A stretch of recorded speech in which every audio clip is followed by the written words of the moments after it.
How Miriam Rodriguez hunted down her daughter's killers. Miriam Rodriguez had been waiting for weeks outside an ice cream shop in Ciudad Victoria. She had carefully watched the young woman that worked there, learning her working hours. But weeks passed, and she hadn't found what she was looking for. And then, the young man from the photo appeared. There was no mistake. The slender man embracing the woman was Sama. The same man she had met in a restaurant in her native San Fernando months prior. The man she had later learned had been directly involved with her daughter's kidnapping.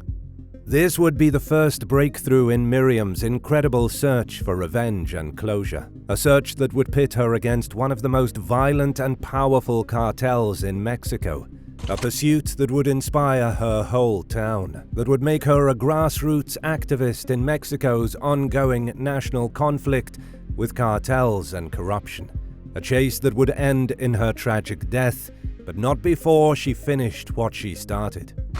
San Fernando and Karen's kidnapping. Several months before Miriam's stakeout at the ice cream shop in Ciudad Victoria, she was desperately searching for her missing daughter, Karen, in her native San Fernando. San Fernando is a small town in the north of Mexico, in the state of Tamaulipas, with a population of less than 30,000. In the past decade, it has become host to several violent and tragic events because of the influence of Los Zetas. Los Zetas were originally the armed wing of the Cartel del Golfo, the oldest criminal organization in Mexico. However, in the wake of the drug war that broke out in the country in the 2000s, Los Zetas entered into a civil war with the cartel, and the state of Tamaulipas suffered the consequences. Since the cartel controlled drug trafficking, Los Zetas turned to other activities to finance their war. They turned to extortion and kidnapping citizens for ransom.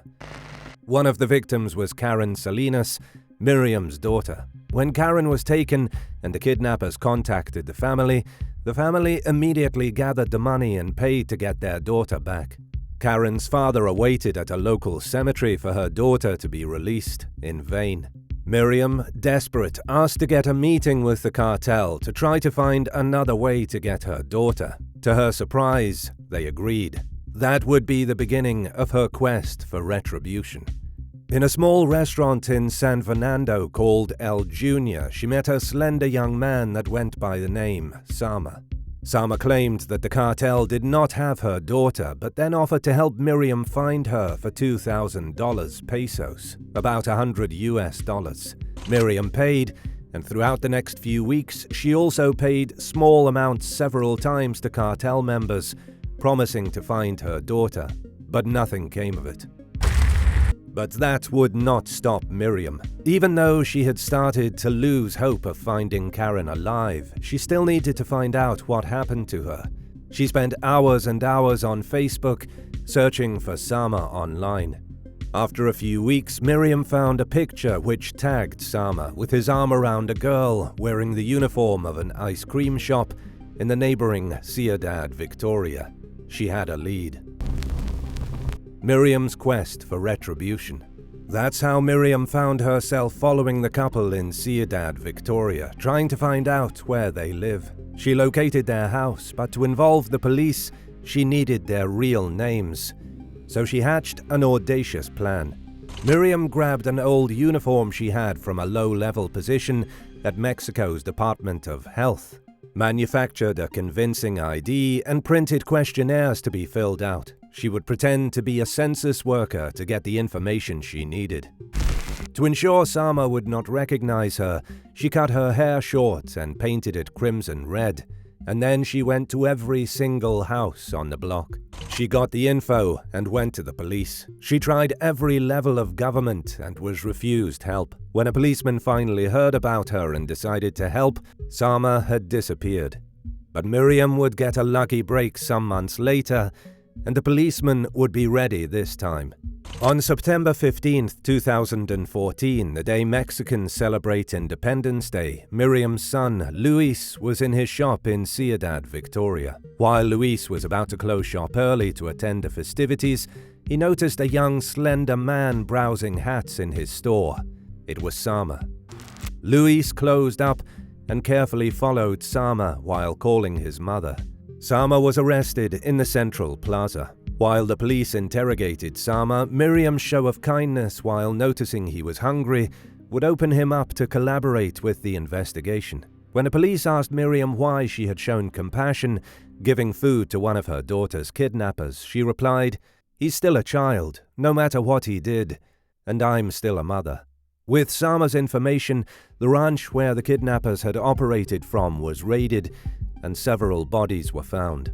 Although initially the police claimed Karen's was not among them, Miriam had found several of Karen's clothes and belongings and fought the police to have an independent analysis of the remains. She was proven right a year later, finally finding some closure, but her quest was far from over. Miriam now had the names of the rest of the kidnappers, so she set off to find them and deliver them to the authorities, after realizing the police were going to do nothing. Her next clue came when she found out that an old acquaintance that had acted suspiciously when Karen was kidnapped was romantically involved with one of the kidnappers. That man was now in jail for an unrelated crime. So, as she had done with the ice cream shop, she waited near the prison until the lover showed up. When the lover showed up, she was arrested. It turned out some of the kidnappers' calls had been made from her house. Miriam kept searching for the rest of them. She found another one in Aldama, a town with a population of 13,000. She located the man's grandmother, who said he had always been trouble, but at least he was now attending church. Miriam started to attend the local church until the man showed up and had him arrested. One of the parishioners asked for mercy for the kidnapper. Miriam shouted back, "Where was his compassion when they killed my daughter?" She would hunt down the rest of the ring for several years. She would take down a former florist near the border, having to subdue him and wait for hours for the police to show up. She would also break her foot while catching a young woman who was part of the kidnapping group who was working as a live-in nanny for a family in Ciudad Victoria. A month after catching that young woman, in April of 2017, still wearing crutches for her broken foot, Miriam was returning to her house. It was the 10th of May, the day Mexicans celebrate Mother's Day. Months earlier, Miriam had asked the government to get security guards, since some prisoners had escaped from the jail where she had put her daughter's kidnappers. The calls went unanswered. Just outside her house, Miriam was shot 13 times by the same prisoners that had escaped jail months prior. Some people have been arrested linked to Miriam's murder. Her son Luis claims that the jail time they have been served is ridiculous. During Miriam's quest, she was directly involved in 10 arrests. She also started a grassroots activist group, uniting people looking for their disappeared loved ones. Her son Luis would carry on her legacy. To this day, the government recognizes at least 70,000 unsolved disappearances during Mexico's drug war. Activists claim the number is far greater.